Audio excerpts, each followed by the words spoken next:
Hello friends and welcome back to wings एक उड़ान।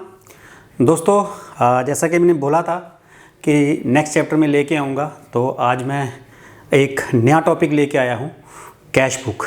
और कमेंट सेक्शन में मुझे काफ़ी सारे बच्चों ने कहा है कि जीएसटी के बारे में भी सर पढ़ा दो, तो इस चैप्टर के ख़त्म होने के बाद मैं जीएसटी का चैप्टर लूँगा, आपको वो भी करवा दूँगा। चलिए दोस्तों, आज का चैप्टर शुरू करते हैं। दोस्तों आज का चैप्टर मैंने लिया है कैश बुक। कैश बुक किसे कहते हैं, क्या है कैश बुक का फंक्शन, वो सारा का सारा हम इसमें डिस्कस करेंगे। तो दोस्तों कैश बुक क्या है, हम बिज़नेस में ज़्यादातर जो ट्रांजैक्शंस करते हैं, मतलब लेन देन करते हैं, वो ज़्यादातर इन दी फॉर्म ऑफ कैश होता है। क्योंकि हम कोई भी बिज़नेस करें, चाहे हम गुड्स बेचें या कोई सर्विस प्रोवाइड कर रहे हैं, हमारे पास पैसा आता या जाता रहता है। मतलब जो भी ट्रांजैक्शंस होती हैं कैश में होती है। मतलब आप मान के चल लो कि किसी भी बिज़नेस में 90% से ज़्यादा जो ट्रांजैक्शंस हैं वो कैश में होती हैं। तो ये जो कैश बुक है, ये हमारी जितनी भी कैश की ट्रांजैक्शंस हैं, चाहे हमारे पास कैश आया या हमने किसी को कैश दिया, जितनी भी कैश की ट्रांजैक्शंस हैं वो सारी की सारी हम कैश बुक में लिख देते हैं। दोस्तों आप सोच रहे होंगे कि मैं कैश बुक बोल रहा हूँ, कैश अकाउंट नहीं बोल रहा। इसमें थोड़ा सा फ़र्क है, कैश बुक और कैश अकाउंट बनाने का तरीका सेम, फॉर्मेट सेम। फ़र्क किस चीज़ का दोस्तों, क्योंकि जैसे मैंने बताया कि हम बिज़नेस में ज़्यादातर ट्रांजैक्शंस 90% से ज़्यादा ट्रांजैक्शंस कैश में करते हैं। तो अगर हम उसका अकाउंट बनाएं, फॉर एग्ज़ाम्पल मान लो अगर मैं कैश का अकाउंट बनाता हूँ, तो क्योंकि बहुत सारी ट्रांजैक्शन कैश में, दिन भर में हम कितना कैश लेते हैं या फिर देते हैं, तो अगर मैं कैश अकाउंट बनाऊंगा 2, 3, 4 पेजों का, तो वो तो बहुत जल्दी भर जाएगा, क्योंकि ज़्यादातर ट्रांजैक्शंस कैश में हैं। तो फिर उसके लिए क्या किया जाता है दोस्तों, पूरी की पूरी एक बुक बना दी जाती है। जनरली जब हम लेजर्स बनाते हैं तो उसमें कैश अकाउंट बनाते हैं, उसमें सेल्स अकाउंट बनाते हैं, उसमें रेंट एक्सपेंसेस अकाउंट बनाते हैं, या बाकी सारे एसेट्स अकाउंट या बाकी लाइबिलिटीज अकाउंट सब बनाते हैं। लेकिन क्योंकि कैश की ट्रांजैक्शन बहुत ज़्यादा होती हैं, तो अकाउंट से काम चलने वाला नहीं है, क्योंकि अकाउंट 3-4 पेज में आपका भर जाएगा। उसके लिए आपको चाहिए पूरी एक बुक, जिसमें आप सारी की सारी कैश की ट्रांजैक्शन लिखोगे। तो जब हम किसी एक चीज़ के लिए अलग से कोई बुक बना लेते हैं, उसको हम कैश बुक, या फिर जैसे परचेज़ है तो परचेज़ बुक बोलेंगे। दोस्तों जब हम कोई कैश बुक बनाते हैं, जनरली हम क्या करते हैं, स्टेप क्या था, हमने जर्नल बनाई, जर्नल से लेजर। लेकिन जब हमने कैश बुक, किसी बिजनेस में हम कैश बुक मेंटेन कर लेते हैं, तो हमें जर्नल बनाने की ज़रूरत नहीं पड़ती। आप खुद सोचो कि हम एक जर्नल बना रहे हैं, रोज़ कैश की ट्रांजैक्शंस हो रही हैं, कभी मैं किसी से कैश ले रहा हूँ, कभी किसी को कैश दे रहा हूँ, कितनी दिन भर में कितनी ट्रांजैक्शंस हो जाएंगी। तो दोस्तों इतनी सारी ट्रांजैक्शन जर्नल में रिकॉर्ड करना एक बड़ा टाइम कंज्यूमिंग हो जाएगा, उसमें बहुत टाइम लगेगा। हमें तो मेन जो लेना होता है वो लेजर से बैलेंस लेने होते हैं। तो फिर हम क्या करते हैं कि इनकी जर्नल, कैश की जर्नल नहीं बनाते, इसकी जगह हम कैश बुक बना देते हैं। जब हमने कैश बुक बना ली तो अल्टीमेटली जर्नल का भी हमने जो स्टेप उसी में कंप्लीट कर लिया, क्योंकि जर्नल से ही लेजर बनानी है, सीधा हमने लेजर से ही शुरू कर लिया, तो जर्नल उसके अंदर ही आ गई। क्योंकि ट्रांजैक्शन फाइनली जर्नल से ही लेजर में आती है, तो हम सीधा ही लेजर यानी कैश बुक बना रहे हैं, तो फिर हमें जर्नल बनाने की ज़रूरत नहीं पड़ती। उससे जो हमारा टाइम जो है वो काफ़ी सेव हो जाता है। तो कैश बुक बनाने का कारण क्या था कि आपकी बहुत सारी ट्रांजैक्शन जो हैं कैश में होती हैं। तो अगर आप जर्नल बनाना शुरू करोगे, जर्नल से लेजर्स, तो लेजर्स कैश का अकाउंट हम बनाते हैं, लेकिन अगर बहुत सारी ट्रांजैक्शंस हों फिर आपको अकाउंट बनाने की ज़रूरत नहीं है। आपको पूरी की पूरी एक बुक लगानी पड़ती है, जिसमें आप जितनी भी आपके पास कैश आई या फिर आपसे कैश गई, उसकी ट्रांजैक्शंस को रिकॉर्ड करते हैं, जिसको हम कैश बुक कहते हैं। तो चलिए दोस्तों पढ़ते हैं अब इसके बारे में। Cash book is a book of prime entry in which cash and bank transactions are recorded in chronological order. कहता है कैश बुक जो है प्राइम एंट्री, मतलब important basic entry. Cash book is a book का prime entry, ये prime entry की book है, in विच, जिसमें हम कैश और बैंक की ट्रांजैक्शन को रिकॉर्ड करते हैं क्रोनोलॉजिकल ऑर्डर में। दोस्तों ये जो क्रोनोलॉजिकल ऑर्डर का मतलब मैंने पहले भी बताया था, डेट के हिसाब से या इन ऑर्डर ऑफ अक्यूरेंस, यानी जब जब ट्रांजैक्शन की तब तब हमने उसको रिकॉर्ड करना है। तो डेट के हिसाब से या इन ऑर्डर ऑफ अक्यूरेंस जब हुई उनको रिकॉर्ड करने को हम कहते हैं क्रोनोलॉजिकल ऑर्डर। तो कैश बुक वो है जिसमें हम कैश की और बैंक की ट्रांजैक्शन रिकॉर्ड करते हैं। दोस्तों, बैंक की ट्रांजैक्शन का मतलब हो गया कि अगर हम किसी को चेक से पेमेंट करते हैं या फिर किसी से चेक लेते हैं, क्योंकि मैंने कहा कैश बुक में सिर्फ और सिर्फ रिसिप्ट्स और पेमेंट आती हैं, तो हमने किसी से चेक लिया या फिर किसी को चेक दिया, वो भी ट्रांजैक्शन हम सारी की सारी कैश बुक में करेंगे। तो कैश और बैंक की ट्रांजैक्शन एक ही जगह की जाती हैं, जिसको हम बोलते हैं कैश बुक। आगे दोस्तों, जैसे मैंने कहा, receipts are recorded in the debit side and payments are recorded in the credit side of the cash book.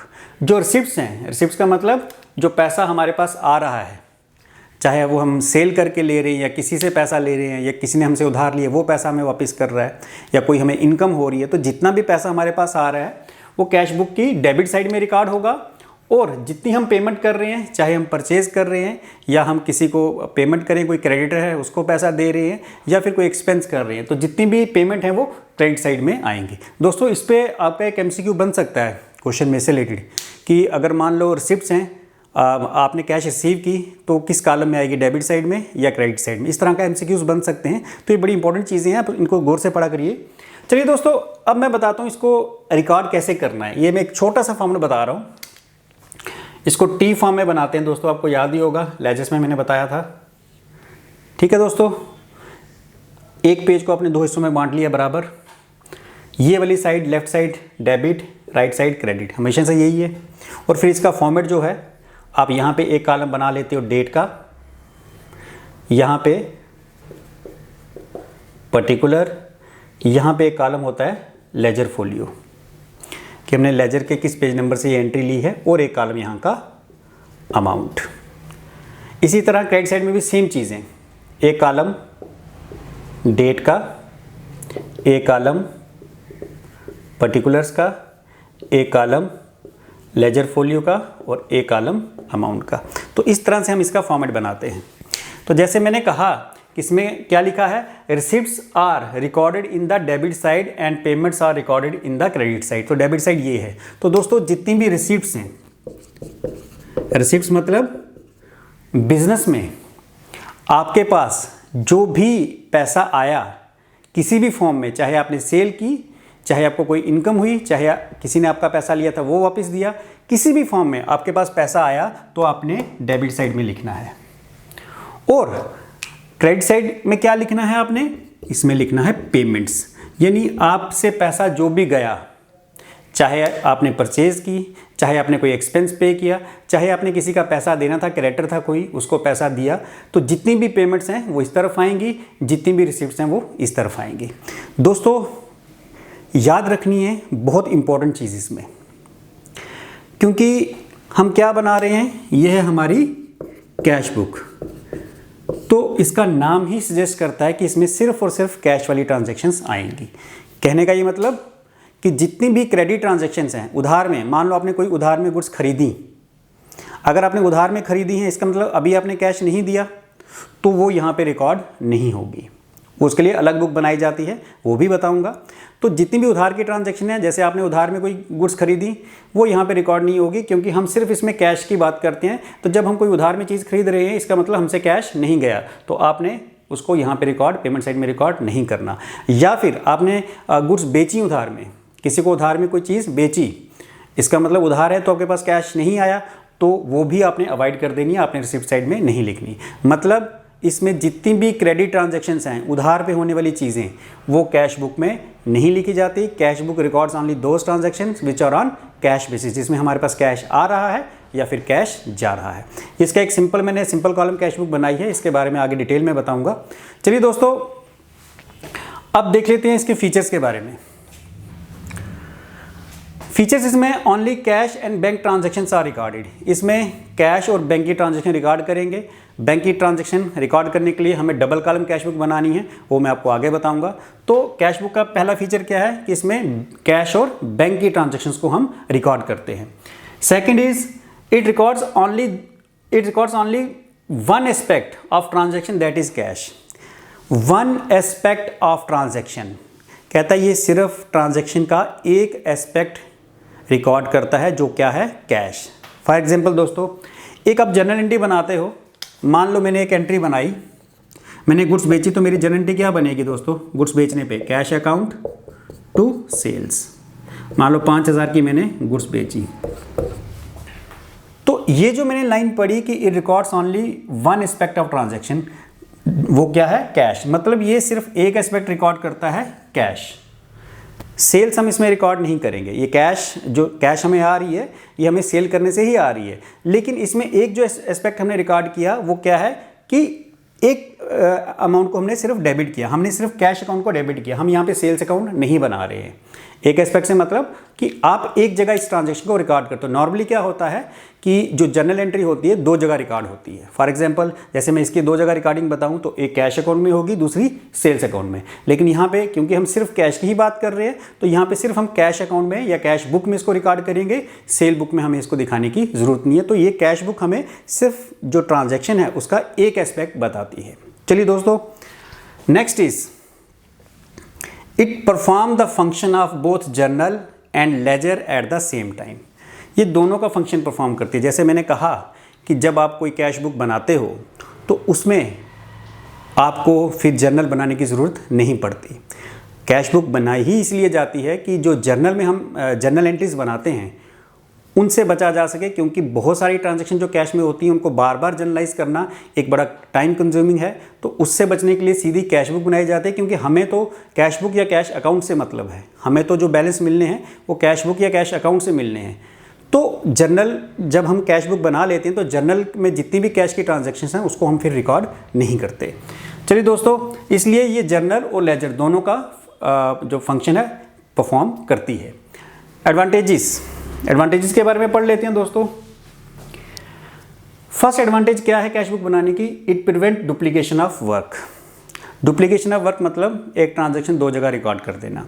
दोस्तों, जब हम कोई ट्रांजैक्शन रिकॉर्ड करते हैं तो पहले जर्नल बनाते हैं, फिर लेजर बनाएंगे। लेजर के बाद अगर हमने कैश अकाउंट बनाया तो कैश बुक भी बनाएंगे। तो अगर हम सीधी ही कैश बुक बना रहे हैं तो इसमें डुप्लीकेशन होने के चांसेस कम है, क्योंकि जितनी ज़्यादा प्रोसेसेस होंगी उतने ज़्यादा चांसेस हो जाएंगे किसी ट्रांजैक्शन के 2 बार लिखने के, यानी उसका डबल इफेक्ट होने के, कि एक ट्रांजैक्शन आपने जर्नल में लिखी, लेजर में लिखी, फिर कैश बुक में लिखी। और कई बार ऐसा होता है कि इस प्रोसेस में एक ट्रांजैक्शन को आप 2 बार लिख देते हो। तो डुप्लीकेशन जो वर्क है जिससे कि हमारा जो आंसर है वो गलत आ सकता है, हमारा कैश बैलेंस गलत आ सकता है। अगर हम सीधी ही कैश बुक बना रहे हैं, एक ही जगह लिख रहे हैं सारी चीज़ें, तो डुप्लीकेशन जो है वो अवॉइड, मतलब हम उसको कम कर सकते हैं, क्योंकि हम एक ही जगह सारी चीज़ें लिख रहे हैं। बार बार अलग अलग जगहों पे लिखेंगे तो उसमें डुप्लीकेशन यानी एक ट्रांजैक्शन 2 बार लिखने के चांसेस भी हो सकते हैं, तो इससे वो कम हो जाते हैं। Next, it is possible to find out daily cash and bank balance. जब हम कैश बुक बना लेते हैं तो इससे हम डेली के बैलेंस, कैश के और बैंक बैलेंस देख सकते हैं कि डेली हमारे पास कितना कैश रिसिप्ट आने के बाद और पेमेंट करने के बाद कितना कैश हमारे पास बचा, कितना बैंक में हमारे पास कैश पड़ा हुआ है, कितनी रिसिप्ट्स आई, कितनी पेमेंट हुई और कितना हमारे पास बैलेंस पड़ा हुआ है। तो at the end of the day हमें पता चल जाता है कि कितना कैश पड़ा हुआ है और कितना हमारे पास बैंक में बैलेंस पड़ा हुआ है। Next is cash and bank transaction both can be recorded. ये जो कैश बुक है इसमें हम कैश ट्रांजैक्शंस भी रिकॉर्ड करते हैं और बैंक की भी, यानी बैंक जो हमने चेक से पेमेंट की उनको बैंक ट्रांजैक्शंस बोलते हैं। तो बैंक की ट्रांजैक्शन भी इसी में रिकॉर्ड होती हैं। वो डबल कॉलम कैश बुक में आएगा, अभी आगे दिखाऊंगा। Because cash and bank accounts are out of the main ledger, it keep the general ledger in manageable size. अब देखो, जब हमने कैश और बैंक अकाउंट इसी में बना लिए कैश बुक में, तो आपको फिर कैश अकाउंट और बैंक अकाउंट बनाने की ज़रूरत नहीं है। इसका मतलब वो कह रहा है कि जो आपकी लेजर हैं वो मैनेजेबल साइज़ की हो जाएगी, क्योंकि बार बार आप कैश अकाउंट बनाओगे, बैंक अकाउंट बनाओगे, लेजर्स में अकाउंट्स बनाओगे इनके, तो वो लेजर्स जो है बहुत ज़्यादा बनेंगी। तो अगर हम इसका अलग से ही कैश बुक में ही दोनों कैश और बैंक की ट्रांजैक्शन डाल देते हैं तो हमारी जो लेजर्स हैं वो एक मैनेजेबल साइज़ की हो जाएंगी, यानी एक छोटे साइज़ की हो जाएंगी, जो हमारे लिए ईजी हो जाएगा। चलिए दोस्तों, आई होप ये भी आपको समझ आ गया।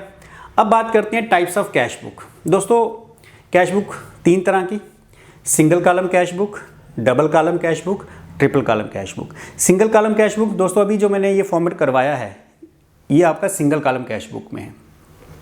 दोस्तों, डबल कॉलम कैश बुक में क्या होगा कि आपको 2 कॉलम बनाने होंगे। मैं ज़रा इसको रब कर देता हूँ। तो दोस्तों, डबल कॉलम में आपने क्या करना है, 2 कॉलम बना लेने हैं, एक कैश का, एक डिस्काउंट का। क्योंकि दोस्तों आपको पता होगा डिस्काउंट के बारे में मैंने बताया था। कई बार हम जब कोई हमें पेमेंट करता है तो हम उसको छूट कर देते हैं, या हम किसी को पेमेंट करते हैं तो वो हमें कुछ पैसा छोड़ देता है, तो उसको डिस्काउंट बोलते हैं। तो डबल कॉलम कैश बुक में हम कैश और डिस्काउंट कॉलम बनाते हैं, जिसमें डिस्काउंट कॉलम में जितनी हमें छूट मिली या जितनी हमने छूट दी वो लिखते हैं। या आगे जब हम प्रैक्टिकल पे आएंगे तो आपको पूरा क्लियर हो जाएगा। तो डबल कॉलम कैश बुक में आपने इधर बाकी कॉलम तो वही रहेगा, लेजर फोलियो, एक कैश का और एक डिस्काउंट का। तो सेम इस तरह भी आपने कर लेना है, एक आपने कैश का कॉलम बना लेना है, एक आपने डिस्काउंट का। अब आती है ट्रिपल कॉलम कैश बुक। दोस्तों इसमें 3 कॉलम बनाने हैं आपने। कैश डिस्काउंट बन चुका है, एक कॉलम और जोड़ देना है। फॉर एग्जांपल मान लो मैं यहाँ पे एक कॉलम और जोड़ देता हूँ, ये कॉलम आपका बनेगा बैंक का, और इस तरह भी एक कॉलम और जोड़ दिया जाएगा, वो भी बैंक का। तो बैंक कॉलम में जितनी आपने चेक से पेमेंट की या चेक से रिसिप्ट की, वो आपने सारी की सारी आपने बैंक कॉलम में लिखनी है। सो सिंगल कॉलम कैश बुक में हम एक ही कॉलम बनाते हैं कैश का। डबल कॉलम कैश बुक में हम 2 कॉलम बनाते हैं, कैश और डिस्काउंट। और ट्रिपल कॉलम कैश बुक में हम 3 कॉलम बनाते हैं, बैंक, कैश, डिस्काउंट। तो जब ट्रिपल कॉलम बना लिया, जितनी बैंक की ट्रांजैक्शंस हैं, बैंक की ट्रांजैक्शन का मतलब दोस्तों जितनी पेमेंट हमने चेक से की या जितनी पेमेंट हमें चेक से रिसीव हुई, वो सारी हमने बैंक के वाले कॉलम में लिख देनी है। जितना हमें डिस्काउंट मिला या दिया वो अपने डिस्काउंट कॉलम में लिख देना है, डेबिट और क्रेडिट साइड। और जितनी भी कैश की ट्रांजैक्शन है, जो कैश दे के हम कैश दे के कोई चीज़ खरीद रहे हैं या कैश दे के कोई चीज़ बेच रहे हैं, वो सारी की सारी ट्रांजैक्शन आपने कैश कॉलम में लिख देनी है। तो बड़ा इंपॉर्टेंट चैप्टर है दोस्तों। आई होप ये आपको सारा समझ आ गया। अभी इसके बाद कुछ और भी इसके बारे में बात करेंगे अपने नेक्स्ट चैप्टर में। तो आज इसके साथ मैं कुछ क्वेरीज लेके आया हूं जो मैंने एमसीक्यूज करवाए थे लास्ट वीडियो में, उससे रिलेटेड है।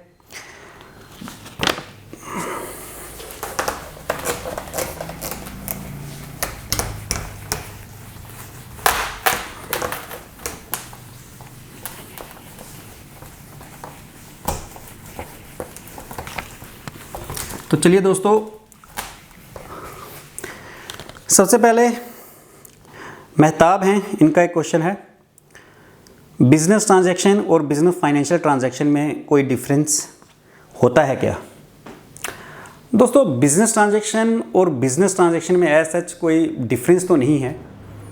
फाइनेंशियल वर्ड्स हम इसलिए यूज़ करते हैं कि जब भी कोई ऐसी ट्रांजैक्शन जिसमें पैसों का लेन देन या कोई ऐसी चीज़ जिसकी इकोनॉमिकल वैल्यू है उसका लेन देन हो, तो उसको हम फाइनेंशियल ट्रांजैक्शन बोलते हैं। मैंने किसी को पैसे दिए या मैंने किसी से पैसे लिए या मैंने किसी को उधार में गुड्स बेची, ये भी एक फाइनेंशियल ट्रांजैक्शन है। क्यों?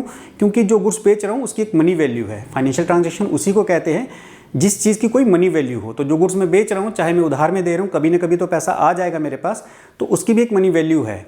या मैं गुड्स उधार में खरीद रहा हूँ तो उसकी भी एक मनी वैल्यू है, क्योंकि जो गुड्स आ रहा हूँ उसकी एक वैल्यू है जो मुझे कभी ना कभी पे करनी है। तो ऐसी ट्रांजैक्शन जिसमें पैसा या कोई मनी वैल्यू इन्वॉल्व होती है, इकोनॉमिकल वैल्यू इन्वॉल्व होती है, उसको बिजनेस फाइनेंशियल ट्रांजैक्शन कहते हैं। अब बिजनेस ट्रांजैक्शन में होती वो भी फाइनेंशियल ही है, बट मैं एक एग्जांपल दे दूं, थोड़ा सा इसको अलग कर दूं। देखो दोस्तों, सपोज करो मैं एक बिजनेस रन कर रहा हूं। अब बिजनेस में मैंने कोई एक लेक्चर दिया, मोटिवेशनल लेक्चर, उससे क्या हुआ, मेरी बिजनेस की परफॉर्मेंस अच्छी हुई, सेल्स इंक्रीज हुई। लेकिन मोटिवेशन लेक्चर दिया, सेल्स इंक्रीज हुई, लेकिन उस मोटिवेशनल लेक्चर की क्या कोई इकोनॉमिकल वैल्यू है? क्या आप उसको इन टर्म्स ऑफ मनी लिख सकते हो कि ये लाख रुपए का लेक्चर था या 50,000 का लेक्चर था? ऐसा नहीं है वो भी बिजनेस की ट्रांजैक्शन कि मैंने अपना एक आइडिया थ्रो किया, मैंने एक मोटिवेशन स्पीच दी कि भाई आप ऐसे सेल बढ़ा सकते हो। उससे क्या हुआ कि आने वाले समय में मेरे बिजनेस में बहुत सारा पैसा आया कि जो मैंने लेक्चर दिया था उसके बेसिस पे जो मेरे एम्प्लॉयज़ हैं उन्होंने अच्छा काम किया, बिजनेस में पैसा आया। बट उस मोटिवेशन लेक्चर की कोई वैल्यू नहीं है, आप उसको मॉनेटरी वैल्यू में, मनी वैल्यू में नहीं तोल सकते। तो बेशक वो एक बिजनेस ट्रांजैक्शन ही आप बोल सकते हो कि ट्रांजैक्शन है, बट बेसिकली ट्रांजैक्शन तब होती है जब कोई मनी वैल्यू इन्वॉल्व हो। तो ये हुआ लेन देन ही, लेकिन हुआ किस चीज़ का लेन देन? मॉनेटरी वैल्यू का नहीं, थॉट्स का, कि मैंने अपने कुछ आइडियाज़ बताए, तो इसकी कोई वैल्यू नहीं है। इसलिए बिजनेस ट्रांजैक्शन और बिजनेस फाइनेंशियल ट्रांजैक्शन को इस तरह से अलग किया गया। अदरवाइज जितनी भी बिजनेस ट्रांजैक्शन होती हैं दोस्तों, मोस्टली वो बिजनेस से रिलेटेड होती हैं और जिनको हम रिकॉर्ड कर सकते हैं। चलिए दोस्तों, नेक्स्ट इज इनका एक और क्वेश्चन है। इन्होंने कहा पर्सनल यूज़ के लिए गुड्स विड्रॉ किए उसकी जर्नल एंट्री। दोस्तों ये आप सारे ही समझ लो कि कोई भी चीज़ बिजनेस से जब हम अपने पर्सनल यूज़ के लिए विड्रॉ करते हैं, बिजनेस से कोई भी चीज़ पर्सनल यूज़ के लिए विड्रॉ की, तो आपका ड्राइंग अकाउंट हमेशा ही डेबिट होगा। वो चाहे आप बिजनेस से कैश निकाल लें या स्टॉक निकाल लें या कोई और चीज़, कोई भी चीज़, जरूरी नहीं कैश, गुड्स विड्रॉ कर लें या कोई और चीज़, डेबिट आपको ड्राइंग से ही करना है। और क्रेडिट किसको करना है? जो चीज़ आपने विड्रॉ की। फॉर एग्जांपल अगर आपने कैश विड्रॉ की तो आप कैश लिखोगे, अगर आपने गुड्स विड्रॉ की तो आप परचेज लिखोगे। कैश किसके लिए लिखोगे? इफ़ कैश इज़ विड्रॉन, आपने बिजनेस से पैसा निकाला। और परचेज किसके लिए लिखोगे? इफ़ गुड्स आर विड्रॉन, अगर आप गुड्स विड्रॉ कर रहे हो। तो याद रखना, ड्राइंग अकाउंट हमेशा ही डेबिट होगा, कुछ भी विड्रॉ करो, और जो चीज़ आपने विड्रॉ की नीचे क्रेडिट में वो आ जाएगी। अच्छा, इनका एक और क्वेश्चन था, आई होप आप सबको भी क्वेश्चन ठीक ही लगेगा, लेकिन मिस्टर मेहताब आपका क्वेश्चन था कि आपने एक पर्सनल बाइक बेची या कोई अपनी पर्सनल बाइक बेच रहा है, किसी को मान लो किसी ने अपनी पर्सनल बाइक 30,000 में दी, जिसमें से 20,000 जिसने बाइक खरीदी एडवांस दे दिया साथ में, और बाकी 10,000 के लिए उसने कहा कि वो 1 महीने के बाद या 2 महीने के बाद दे देगा। आपका क्वेश्चन ये था। सबसे पहले मैं ये बता दूं कि आपने पर्सनल बाइक बेची है, इसकी बिजनेस ट्रांजैक्शन नहीं होती, इसकी कोई ट्रांजैक्शन नहीं होगी, क्योंकि हम सिर्फ उन ट्रांजैक्शंस को रिकॉर्ड करते हैं जो हमारे बिजनेस के फाइनेंस को इफेक्ट करती हैं। ये आपने पर्सनल बाइक बेची है, जो एसेट था वो आपका पर्सनल था, और पैसा भी आपके पर्सनल पॉकेट में आया, बिजनेस में तो आया नहीं, तो इसलिए ये बिजनेस ट्रांजैक्शन नहीं कहलाएगी। लेकिन चलिए मान लेता हूँ कि वो जो बाइक थी बिजनेस से रिलेटेड थी, तो मैं एक जर्नल एंट्री लिख देता हूँ, सोल्ड बाइक व्हीकल लिख देते हैं दोस्तों, ज़्यादा अप्रोप्रिएट रहेगा। Vehicle for ₹50,000 and received cash ₹30,000। कि मैंने 50,000 की कोई गाड़ी बेची, बिजनेस की गाड़ी, जिसमें से 30,000 मुझे कैश मिला, इसका मतलब 20,000 तो मैंने उससे लेना है। तो सबसे पहले मेरे पास कैश आपका रियल अकाउंट है, पीछे पढ़ लो मेरा जो मैंने सेकंड या थर्ड वीडियो में है, उसमें सारा बताया है। रियल अकाउंट का रूल है डेबिट व्हाट कम्स इन, जो आया डेबिट करो। मेरे पास कैश आया, मेरे debit what comes in, credit what goes out. मुझसे क्या गया? गाड़ी गई, टू व्हीकल। आपको पता है ये डेबिट का कॉलम, ये क्रेडिट का कॉलम। अच्छा, व्हीकल के सामने हमेशा जो चीज़ आप बेच रहे हो ना, उसके सामने उसकी कॉस्ट लिखोगे। कितनी कॉस्ट थी? 50,000, लेकिन कैश कितना आया? 30,000। अब इनका क्वेश्चन था कि बाइक तो मैंने 50,000 की बेची, 30,000 मुझे कैश आया। आपने कहा था कि डेबिट और क्रेडिट साइड दोनों बराबर होती हैं, यहाँ तो ये बराबर नहीं आ रही, एक 30 है 50, लेकिन जो 20,000 आपने उससे लेना है वो भी तो आएगा इसमें। जब आप किसी को उधार में कोई चीज़ बेचते हो दोस्तों, मैंने क्या एंट्री बताई थी? Sold goods on credit to Ram. अगर मैं कोई चीज़ उधार में बेचता हूं तो मेरी एंट्री क्या आएगी? राम डेबिट टू सेल्स, यही एंट्री थी। अगर मैं कैश में बेचूं तो कैश टू सेल्स, अगर उधार में बेचूं तो जिससे उधार में बेची उसका नाम टू सेल्स। तो यहां पे भी नाम ही आएगा। किसको बेची मैंने? मान लो अगर नाम नहीं है तो दोस्तों डेटर भी यूज़ कर सकते हो। मान लो यहाँ पे टू राम, टू मोहन, चलिए नाम लिख दिया। अगर मोहन नाम नहीं दिया दोस्तों तो आप डेटर भी लिख सकते हो, क्योंकि डेटर वो है जिससे हमने पैसा लेना है।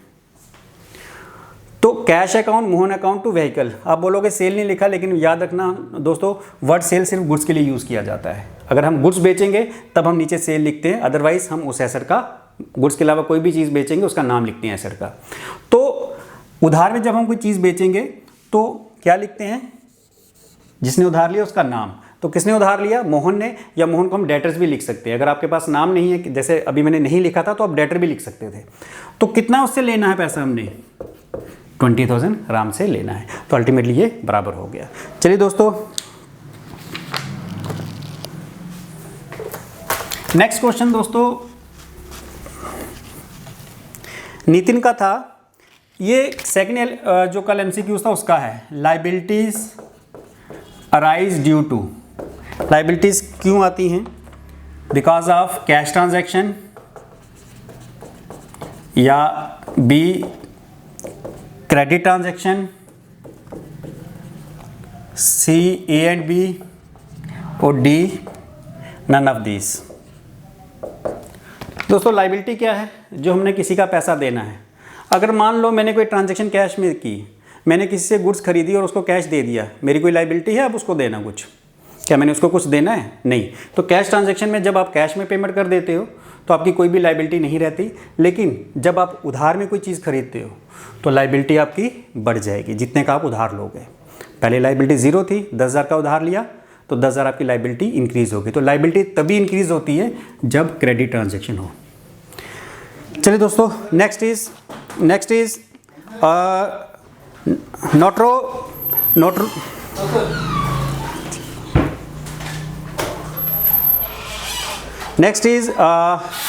नोट्रो राइटर, ये नाम है।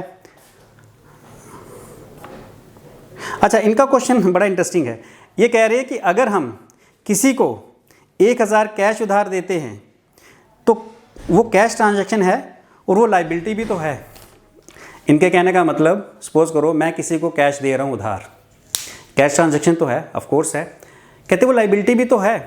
दोस्तों वो लाइबिलिटी मेरे लिए नहीं है, मैंने जिसको उधार दिया उसके लिए। हमें हमेशा अपने बिजनेस के पॉइंट ऑफ व्यू से देखना है। अगर मेरा बिजनेस किसी को उधार दे रहा है तो लाइबिलिटी मेरी नहीं है, उसकी है जो वो उधार ले रहा है। मेरे लिए वो कैश ट्रांजैक्शन है, मैंने उधार दिया, मेरे लिए वो डेटर हो गया जिससे पैसा लेना है। तो जो हमें देखना होता है अपने बिजनेस के पॉइंट ऑफ व्यू से। आप किसी को कैश दे रहे हो उधार तो लाइबिलिटी नहीं है आपकी, आपने थोड़ी है कि आपने कैश दिया और आपको बाद में चुकाना भी है, चुकाना तो उसने है। लाइबिलिटी सामने वाले के लिए है जिसने हमसे उधार लिया है। तो आपको हमेशा ही जब भी देखना है किसी चीज़ को अपने बिजनेस पॉइंट ऑफ व्यू से देखना है, दोनों के पॉइंट ऑफ व्यू से नहीं देखना है। तो चलिए दोस्तों, आज की इतनी ही क्वेरीज थी। आज का टॉपिक मैं यहीं ख़त्म कर रहा हूँ। जो नेक्स्ट वीडियो लेके आऊँगा उसमें कुछ थ्योरी पार्ट और भी कराऊँगा और साथ ही शुरू कराऊँगा इसकी जो कैश बुक की सिंगल, डबल और ट्रिपल कॉलम कैश बुक बताना शुरू करूँगा। मुझे फॉलो करें इंस्टाग्राम पे और फेसबुक पे। साथ ही साथ लास्ट वीडियो में शायद मैंने अपना व्हाट्सएप नंबर नहीं डाला था, इस बार मैं उसमें डाल दूँगा डिस्क्रिप्शन में।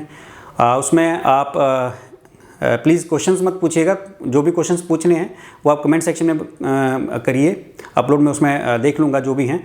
इसमें आप सिर्फ ऑफलाइन क्लासेस या ऑनलाइन क्लासेस या किसी और कोर्स को अगर मैं शुरू करना चाहता हूँ, कोई सजेशन है कि किसी कोर्स को शुरू करना चाहूँ, जैसे मैंने कहा था EPFO का जो सिलेबस है वो भी है, उसमें भी अकाउंट्स है, तो वो आप मुझे बता सकते हो। या ऑफलाइन क्लासेस जब भी शुरू होंगी या और कोई ऑनलाइन क्लासेस किसी अकेडमी के जो मैं अपने किरण कॉमर्स जोन में पढ़ा भी रहा हूँ, उसके बारे में अगर आप पूछना चाहो तो पूछ सकते हो। क्वेरीज के लिए आप सिर्फ कमेंट सेक्शन में ही डालोगे। थैंक यू दोस्तों, थैंक यू वेरी मच।